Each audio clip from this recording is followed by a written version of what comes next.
तो आज हमारे हाथ लगी है वैदिक डेस्टिनी की 6 जनवरी 2026 की दैनिक भविष्यवाणी। हाँ। और इसमें जो सबसे पहली चीज ध्यान खींच रही है वो है सिंह राशि में चंद्रमा की मौजूदगी। बिल्कुल। चलिए आज इसी पर थोड़ा गहराई से बात करते हैं कि ये एक ज्योतिषीय घटना उस दिन मतलब सभी 12 राशियों के लिए क्या मायने रख सकती है। आपने बिल्कुल सही पकड़ा। देखिए, चंद्रमा हमारे मन और भावनाओं का कारक है, और जब वो सिंह राशि में होता है जो कि एक शाही मतलब बहुत आत्मविश्वासी राशि है, तो हमारी भावनाएं भी वैसी ही हो जाती हैं। हम दुनिया के सामने खुद को पूरे आत्मविश्वास से रखना चाहते हैं। अच्छा। और ऊपर से मंगलवार का दिन जो हनुमान जी का है, तो साहस की ऊर्जा तो पहले से ही है। ये एक बहुत शक्तिशाली संयोग है। अच्छा, तो इसका मतलब है कि पूरे दिन एक तरह की मेन कैरेक्टर एनर्जी छाई रहेगी। हाँ, बिल्कुल, मेन कैरेक्टर एनर्जी। अब दिलचस्प बात यह है कि राशिफल में सभी राशियों को एक एक करके नहीं बताया गया, बल्कि कुछ समूह उभर कर आ रहे हैं। जैसे कुछ राशियों के लिए करियर और आत्मविश्वास सबसे ऊपर है। हाँ, और यही ज्योतिष का असली जादू दिखता है। मतलब एक ही ऊर्जा अलग अलग लोगों के लिए कैसे काम करती है। जैसे मेष और सिंह, ये दोनों अग्नि तत्व की राशियां हैं, तो सिंह की ये ऊर्जा उनके स्वभाव से मेल खाती है और सीधे सीधे उनके आत्मविश्वास को बढ़ाती है, जिससे उन्हें लीडरशिप में मदद मिलती होगी। बिल्कुल, नेतृत्व करने और सम्मान पाने में। लेकिन इसी समूह में वृश्चिक राशि भी है, जो एक जल तत्व की राशि है। उसके लिए ये ऊर्जा करियर में सफलता कैसे ला रही है, ये थोड़ा अलग लगता है। ये एक बहुत अच्छा सवाल है। देखिए, सिंह की ऊर्जा रचनात्मक और साहसी होती है ना? हाँ। वृश्चिक जैसी स्थिर जल राशि के लिए ये ऊर्जा उनके 10वें भाव यानी करियर और कर्म के क्षेत्र को सीधे तौर पर प्रभावित करती है। अच्छा, तो उनका जुनून और आत्मविश्वास काम में दिखने लगता है। एकदम, और इसी वजह से नई नौकरी जैसे बड़े अवसर भी बन सकते हैं। समझ गया।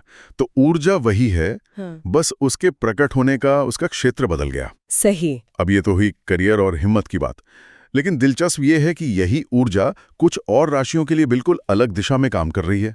उनका फोकस तो घर, परिवार और पैसों पर है। सही कहा। वृषभ, कर्क और तुला राशियों को देखिए। हाँ। वृषभ एक पृथ्वी तत्व की राशि है जिसे स्थिरता और वो सुख सुविधाएं पसंद हैं। सिंह की शाही ऊर्जा उन्हें बेहतर जीवन शैली की ओर खींचती है। और कर्क, वो तो बहुत भावनात्मक राशि है। हाँ, तो कर्क इस ऊर्जा का इस्तेमाल अपने परिवार की सुरक्षा और धन संचय में करती है। अच्छा। हाँ। और तुला राशि का क्या? वो तो वायु तत्व की राशि है। तुला संतुलन की राशि है।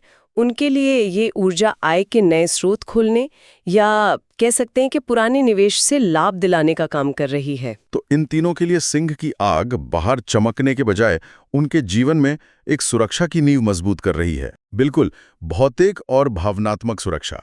लेकिन हर किसी का दिन इतना अच्छा नहीं बताया गया है। कुछ राशियों को चेतावनी भी दी गई है, जैसे मकर और कन्या। और ये ज्योतिष का संतुलन दिखाता है। ये सिर्फ अच्छी बातें नहीं बताता, बल्कि संभावित चुनौतियों से भी आगाह करता है। मुझे एक पैटर्न दिख रहा है यहाँ। मकर और कन्या दोनों ही पृथ्वी तत्व की राशियां हैं। क्या सिंह की इस अग्नि ऊर्जा से उनका तालमेल बिठाना मुश्किल हो रहा है? आपने तो नस पकड़ ली। अच्छा। पृथ्वी तत्व व्यावहारिकता, सावधानी और धीरे चलने में यकीन रखता है। वहीं सिंह की अग्नि ऊर्जा वो अचानक, नाटकीय और जोखिम लेने वाली होती है। तो एक तरह का टकराव है। हाँ, यही टकराव ही मकर राशि वालों को वाणी में संयम बरतने और कन्या राशि वालों को खर्चों पर नियंत्रण रखने की सलाह का कारण है। ये ऊर्जा उनके प्राकृतिक स्वभाव के खिलाफ जाती है। वाह, ये तो बहुत तार्किक है। अच्छा, भविष्यवाणियों के अलावा इसमें एक महाउपाय का भी जिक्र है। हाँ, और ये ज्योतिष के उस पहलू को दिखाता है जो मुझे सबसे ज्यादा पसंद है। कौन सा?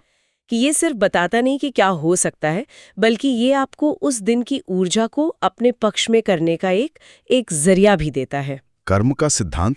बिल्कुल। इसमें चमेली के तेल का दीपक जलाकर हनुमान चालीसा का पाठ और बूंदी या बेसन के लड्डू का भोग लगाने की सलाह दी गई है। और कहा गया है कि इससे डर दूर होता है और आत्मविश्वास बढ़ता है। बिल्कुल, ये सब प्रतीकात्मक है। दीपक अंधकार मतलब भय को मिटाता है और हनुमान चालीसा का पाठ वो आंतरिक शक्ति और साहस को जगाता है। तो ये ग्रहों की ऊर्जा के साथ सक्रिय रूप से जुड़ने का एक तरीका है। हाँ, एकदम सही। तो ये सब सुनने के बाद अगर किसी को 6 जनवरी 2026 का बस एक मूल मंत्र याद रखना हो तो वो क्या होगा? मूल मंत्र है साहस का सही उपयोग। साहस का सही उपयोग। हाँ, उस दिन की ऊर्जा हर किसी को साहसी और आत्मविश्वासी महसूस कराएगी। सवाल ये है कि उस साहस का उपयोग कहाँ होता है? ऑफिस में एक नया आइडिया पेश करने में, अपने परिवार के लिए एक सुरक्षित भविष्य बनाने में, या फिर खुद पर नियंत्रण रखकर किसी विवाद से बचने में। सही कहा। और अंत में ये एक विचारणीय प्रश्न छोड़ जाता है, क्या राशिफल पत्थर की लकीर है, या ये हमें दिन की संभावित ऊर्जा के बारे में जागरूक करके बेहतर निर्णय लेने के लिए सिर्फ एक मानसिक ढांचा प्रदान करता है?